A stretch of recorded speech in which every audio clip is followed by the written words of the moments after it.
नमस्कार. Yes news महाराष्ट्रामध्ये आपल्या सर्वांचे स्वागत. जागतिक आदिवासी दिनानिमित्त कोलम येथे वृक्षारोपण. कल्याण वन क्षेत्रपाल व समिती सदस्यांनी लावली झाडे.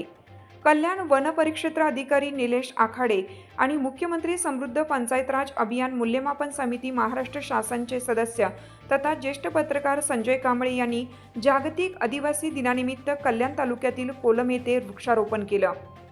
कारुण्य ट्रस्टच्या पुढाकाराने कल्याण तालुक्यातील कोलम या राखीव वनक्षेत्रात वृक्षारोपण कार्यक्रमाचं आयोजन करण्यात आलं होतं. यासाठी कल्याण वन परिक्षेत्राचे वनाधिकारी निलेश आखाडे व मुख्यमंत्री समृद्ध पंचायत राज अभियान मूल्यमापन समिती सदस्य तथा पत्रकार संजय कांबळे यांना निमंत्रित करण्यात आले होते. यावेळी त्यांच्या हस्ते वृक्ष लागवड करण्यात आली. श्री संजय कांबळे यांनी देखील वृक्षारोपण केलं.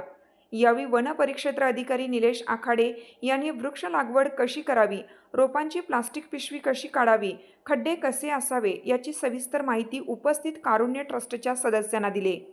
याप्रसंगी वनपाल मुरलीधर जानराव व कारुण्य ट्रस्टचे सदस्य उपस्थित होते. जागतिक आदिवासी दिनानिमित्त वृक्षारोपण केल्याने उपस्थित सर्वांनी समाधान व्यक्त केले. यस न्यूज महाराष्ट्रासाठी संजय कांबळे, सहसंपादक.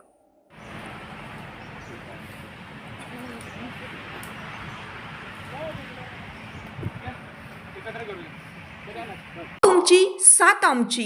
यस न्यूज महाराष्ट्र चॅनलला लाईक करा व सबस्क्राईब करायला विसरू नका.